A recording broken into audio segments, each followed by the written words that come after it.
Cuando vives un presente desgraciado o en continua caída, siempre vas en busca de una edad mítica, ¿no? Explorador del mito y constructor del pasado. Y la adolescencia o la infancia son épocas muy que se prestan para establecer allí el mito y también la idea de que la vida existe y no es mera ilusión. Sí, por supuesto, soy un pesimista, te lo he comentado alguna vez, Sí.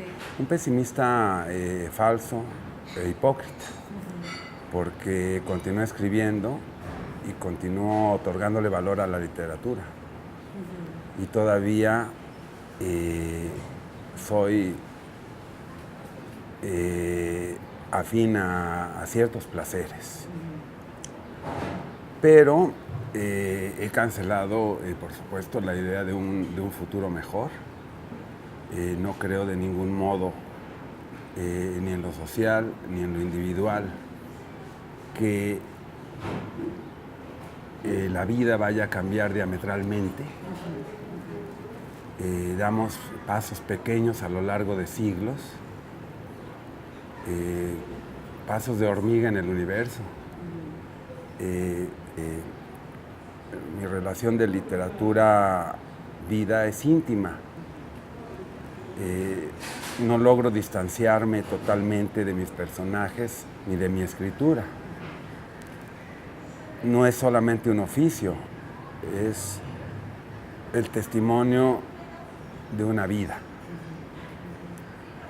Y bueno, y repito siempre la frase de Bryce Echenique de nunca te irá tan mal que no te pueda ir peor. Entonces lo peor está siempre a la vuelta de la esquina. Así que mientras tanto disfruto esta lenta calma y doy vueltas alrededor de mi tumba, como me gusta decir. Sí, lo ideal para mí es que el resto del mundo desapareciera. Decía Cioran que un hombre normal odia a la mitad de sus contemporáneos. Y yo creo que se quedó corto. Yo detesto a la mayoría de mis contemporáneos. Me imagino que es mutuo.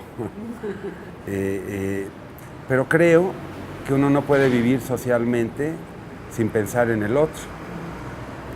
Sin saber que el otro, el vecino, el ciudadano, el enemigo, aquel que comparte el espacio común, está allí para hacerte la vida más pesada o más sencilla. Entonces, creo que mi inclinación a opinar acerca de lo social tiene una finalidad muy concreta, que el otro desaparezca. Pues la muerte para ella es terrible, yo preferiría que se muriera el 95% de los políticos en funciones a un solo escritor.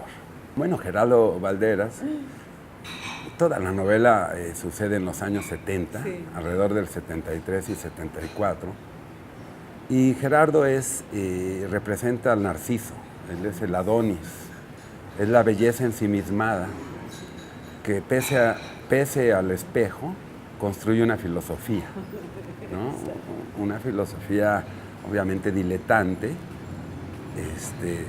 pero también melancólica. Todos mis personajes tienen una referencia real y Gerardo Valderas existía y era el chico que nos robaba todas las novias, pero al mismo tiempo nos acercaba a ellas. La madurez es algo que nadie se merece, ¿no? Y el hombre es un niño eterno. Está movido por las mismas pasiones, por la misma crueldad, por el deseo de conquista, por la curiosidad. Y si sigue siendo niño, seguirá siendo seducido por la sorpresa. El hombre maduro es aquel que ya ha hecho cuentas, que ha determinado el final y el camino de su propia vida. En cambio, el niño siempre está dando vueltas alrededor de sus pasiones primarias. No todos los niños son iguales, pero la ausencia de experiencia y de ideología y de dolor lo vuelve un ser más honesto y honrado con sus propias pasiones y sus propios miedos. Nosotros le declaramos la guerra a la mitad del vecindario o de la colonia a partir de una mirada cruel y sincera. Por ejemplo, a un vecino que mató a un perro con un rifle, lo denominamos el asesino, y a sus hijos los asesinitos, y a su mujer la asesina, y a la señora que hacía el aseo la sirvienta asesina, y demás, ¿no? Es decir, no había pormenores ni delicadeza en nuestros juicios. Éramos también pequeños animales construyendo lenguaje y moral. Me ha dado satisfacción. Regularmente el género de la novela es un género en el que yo sufro. El relato, el aforismo, la brevedad son medios o formas de expresión más comunes a mí. Pero en la novela siempre sufro, ¿no? Pero quizás sea justamente llevado por la seducción del sufrimiento lo que me hace escribir novelas. Sin embargo, en esta novela, como está ligada a la idea de la infancia, la autobiografía, el mito construido, fue para mí por muy vulgar o ordinario que se escuche, un volver a un pasado, es construirme un pasado para habitarlo.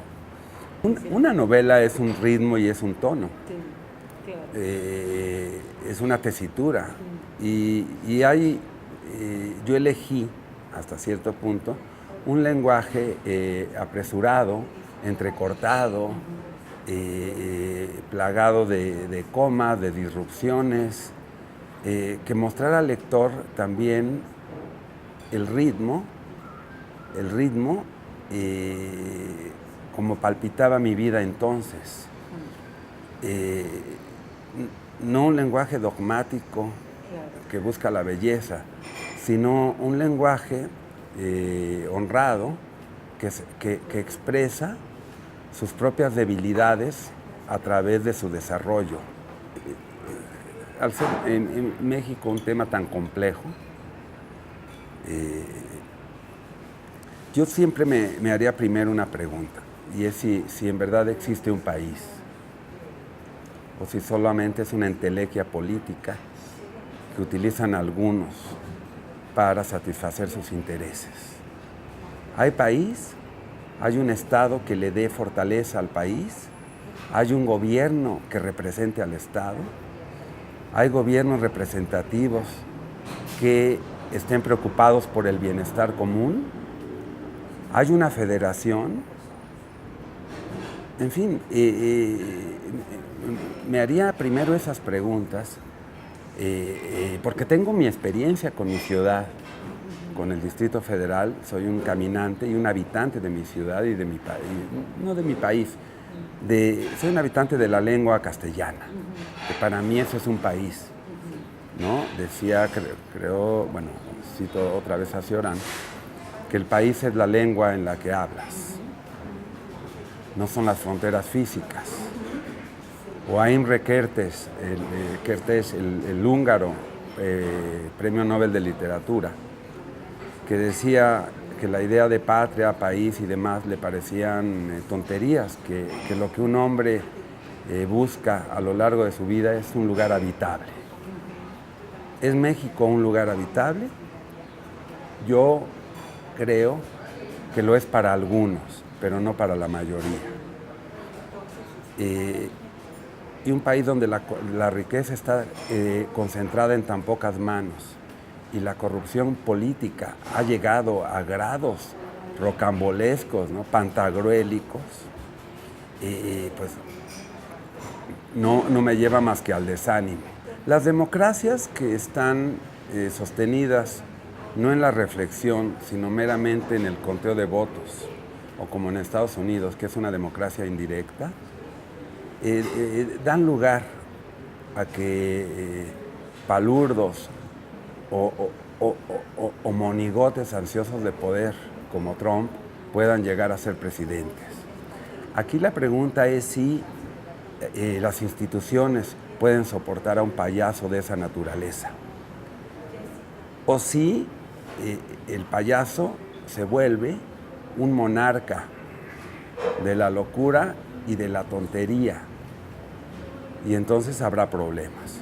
Yo me preocuparía también por México, por el país en el que supuestamente vivimos, que no tenga capacidad de reacción, ni inteligencia, ni miras de Estado, para poder establecer límites y conversación en pos del bienestar de los que habitan el país, ¿no?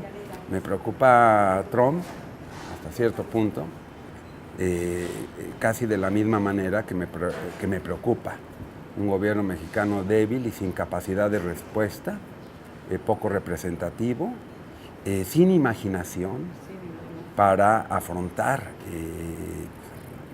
digamos, dilemas de esta naturaleza. El escritor, cuando escribe y utiliza el lenguaje, lo enriquece o le da cierta forma. Y para tener opiniones políticas y tener reflexiones al respecto del mundo, es necesario entrar en el lenguaje para poder llevar a cabo una crítica.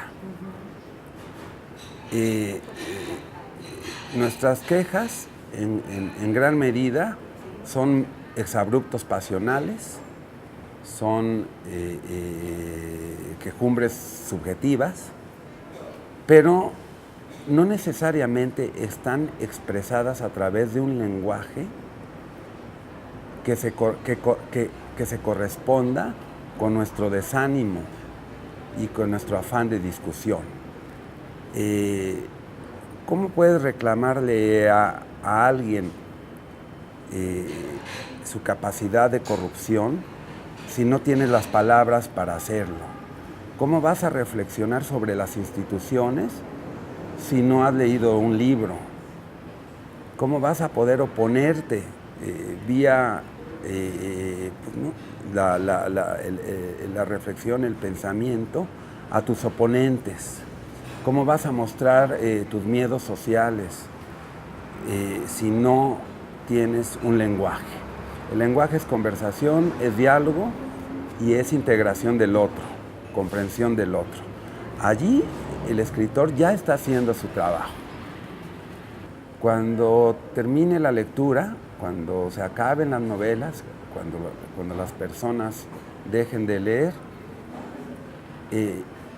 estaremos de pie en un mundo distinto, un mundo que yo no conozco. Por lo pronto creo que esa sería y es mi aportación a lo social. Ya veremos después.